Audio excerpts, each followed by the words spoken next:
product ambazo ni mahususi sana kwa ajili ya kusaidia vijana. Ndio maana leo tuko hapa. Sote tunajua sisi ni tunatafuta, na kile kidogo ambacho tunakipata tunakimbilia kukisave. Kwa mfano, wewe umeweka hela yako kwa ajili ya uwekezaji. Tuna akaunti maalum inaitwa Wekeza. Hiyo ukiweka unalipwa interest kila mwaka, na ile inaendelea kubaki hivyo hivyo kwa miaka yako mpaka utakapoivunja.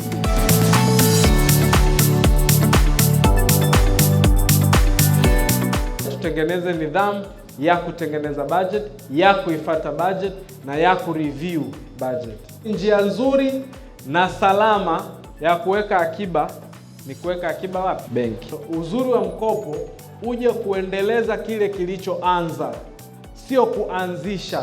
Benki yetu ya Equity inakupa riba 21% kwa mwaka. Mara nyingi tunajua bima za magari, ndio kinunua gari lazima katie bima. Kuna hizo bima zingine pia, maisha na afya. Kama una NIDA namba tu hapo ulipo sasa hivi, unaweza kufungua akaunti yako kwenye simu yako ukawa memba wa Equity Bank.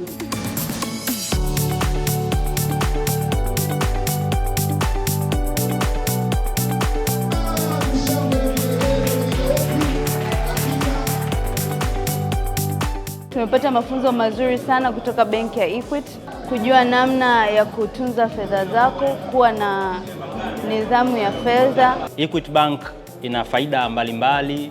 Miongoni mwa faida za Equity Bank kupitia bima, kupitia katika swala la uwekezaji na elimu ya fedha.